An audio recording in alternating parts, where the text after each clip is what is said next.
Alright, so good day everyone. This is Ed, and let's talk about the chess drama that has been happening right now. It involves Magnus Carlsen and Hans-Munk Niemann. Niemann defeated Magnus, and because of that, Magnus withdrew from the tournament, from the whole tournament.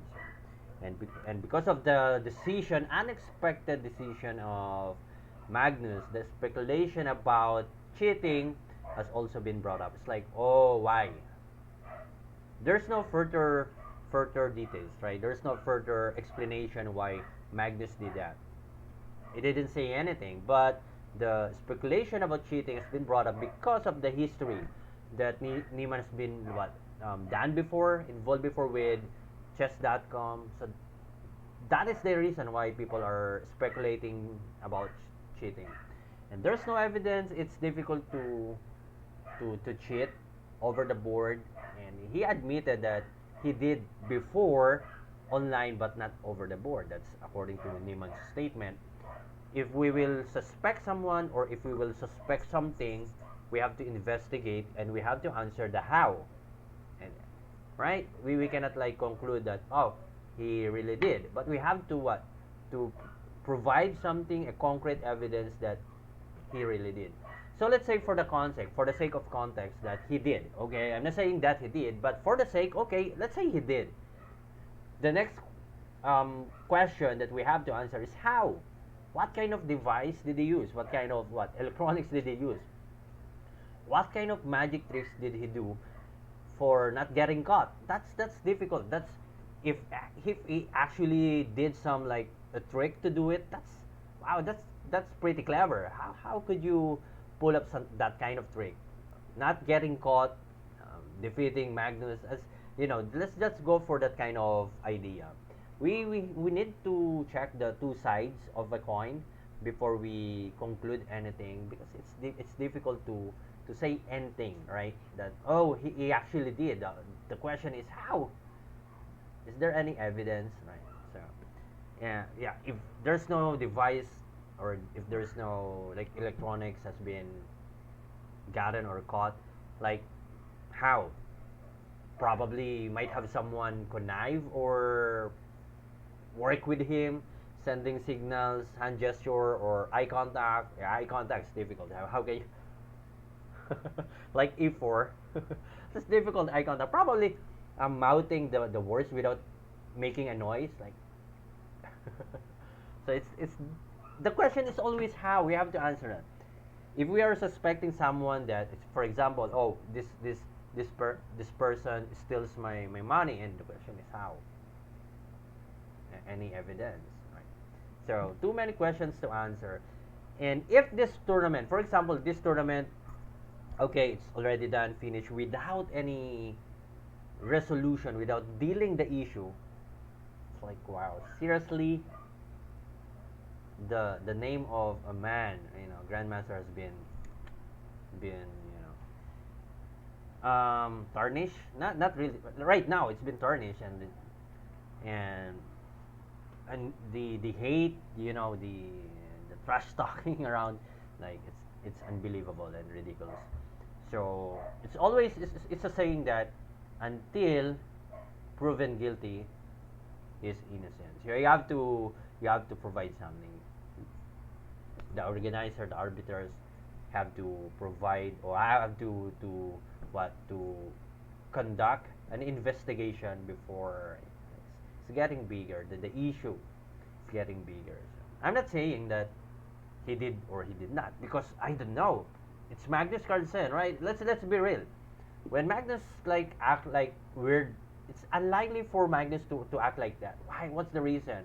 And then you, as being a human being, you gonna get some news from people that better than you, with from people that know a lot of information. Oh, probably they are correct, but probably they're not. So it's difficult to conclude. Let's just wait for the result.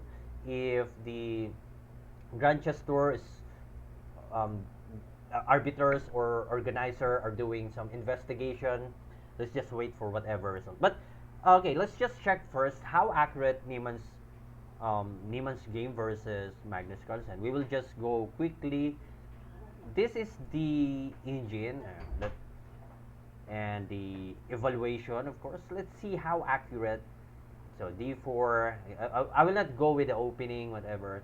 So in this one, according to Niemann, he prepared for this one. Just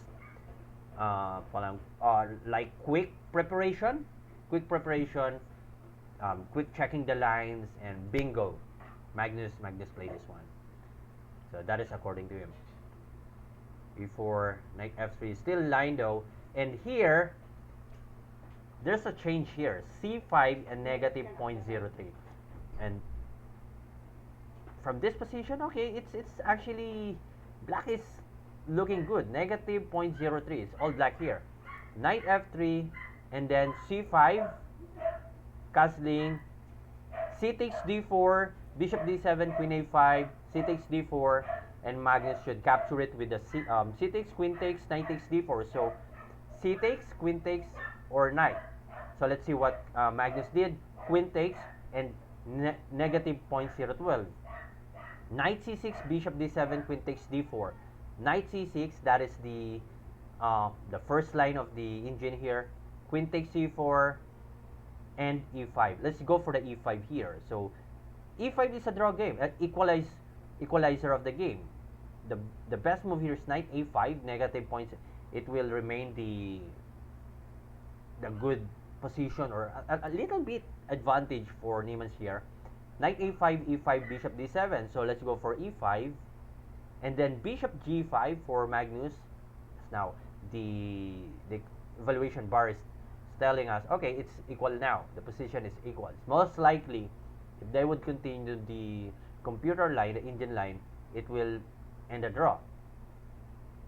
h6, then bishop takes f6, rook fd1, and rook ad1.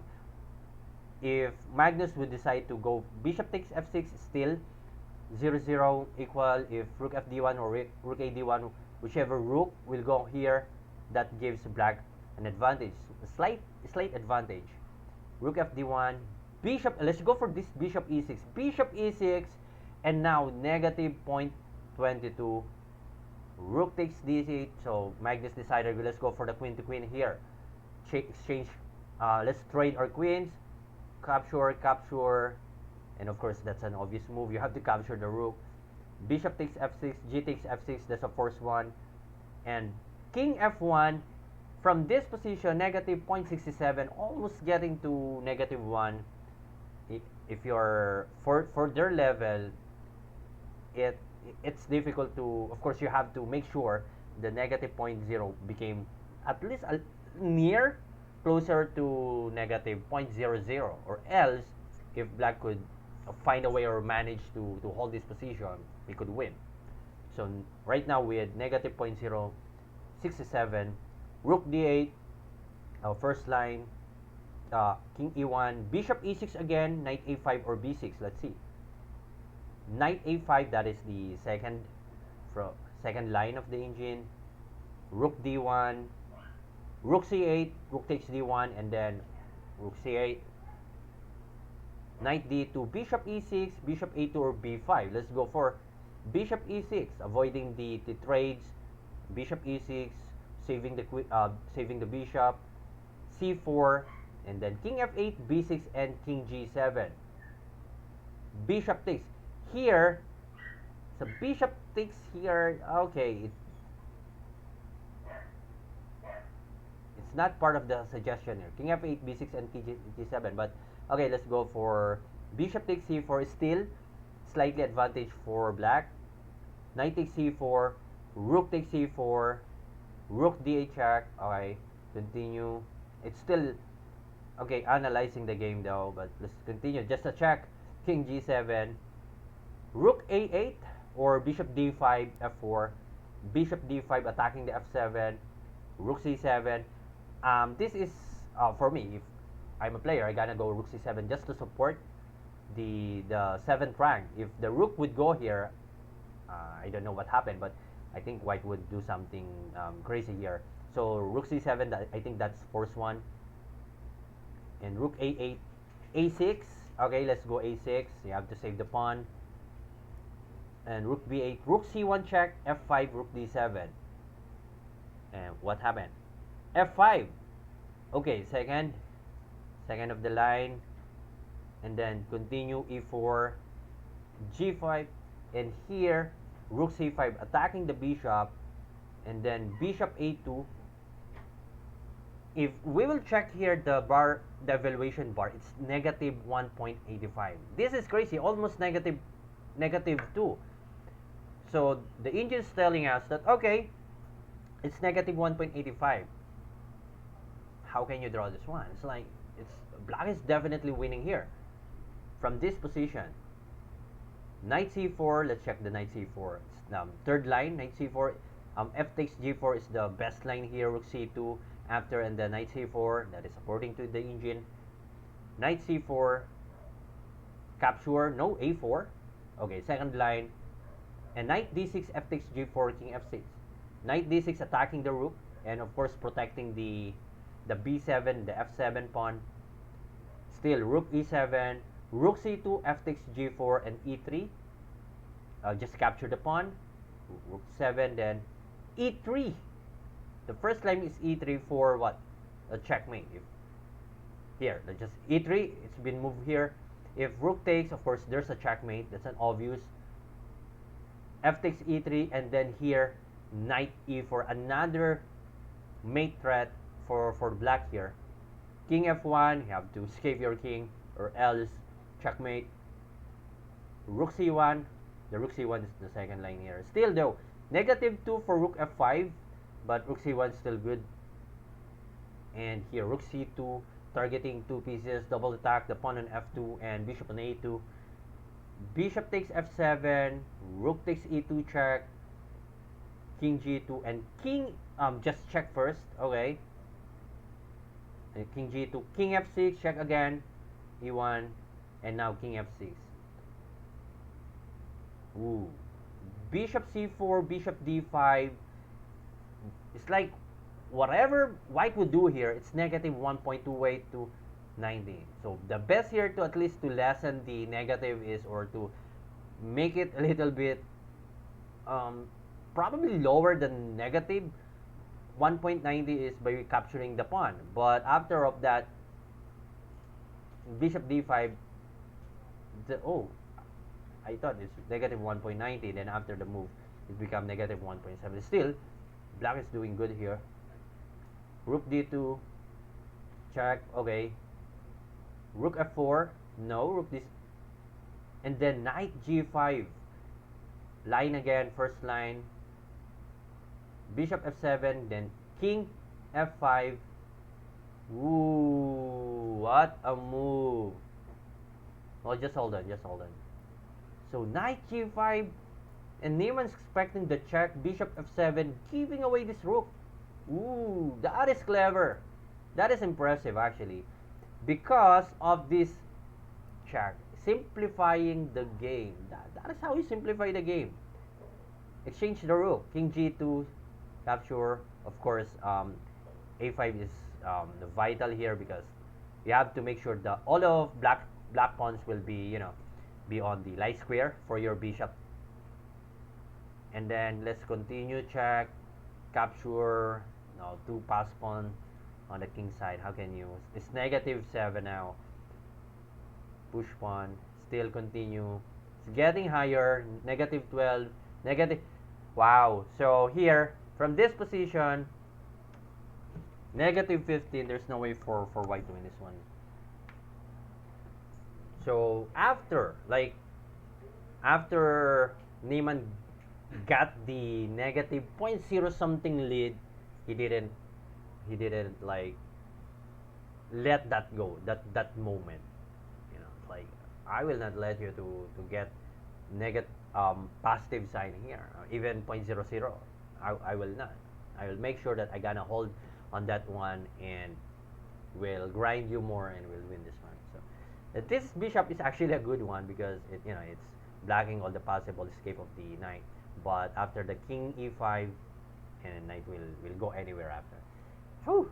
So what can you say about this one? It's like, is that a perfect game, or just Niemann was just a prepared player versus Magnus Carlsen. As he mentioned, that he actually prepared for the line, G3 Bishop G2, right? And the recent interview, he mentioned about the transposition, so I think that is the reason why of the almost engine move, almost perfect um, game versus Magnus. But yeah, do you think Niemann did cheat or not? For me, my take here is I don't know.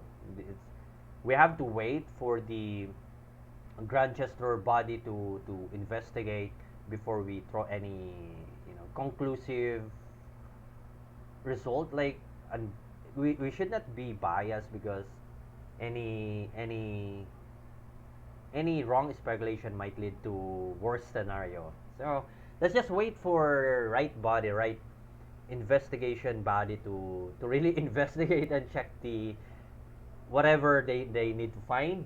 Because if this thing, right, once the tournament is finished and not resolved at all, it's like, okay, what happened? Like, Niemann's name has been dragged down. It's been, it's been spit.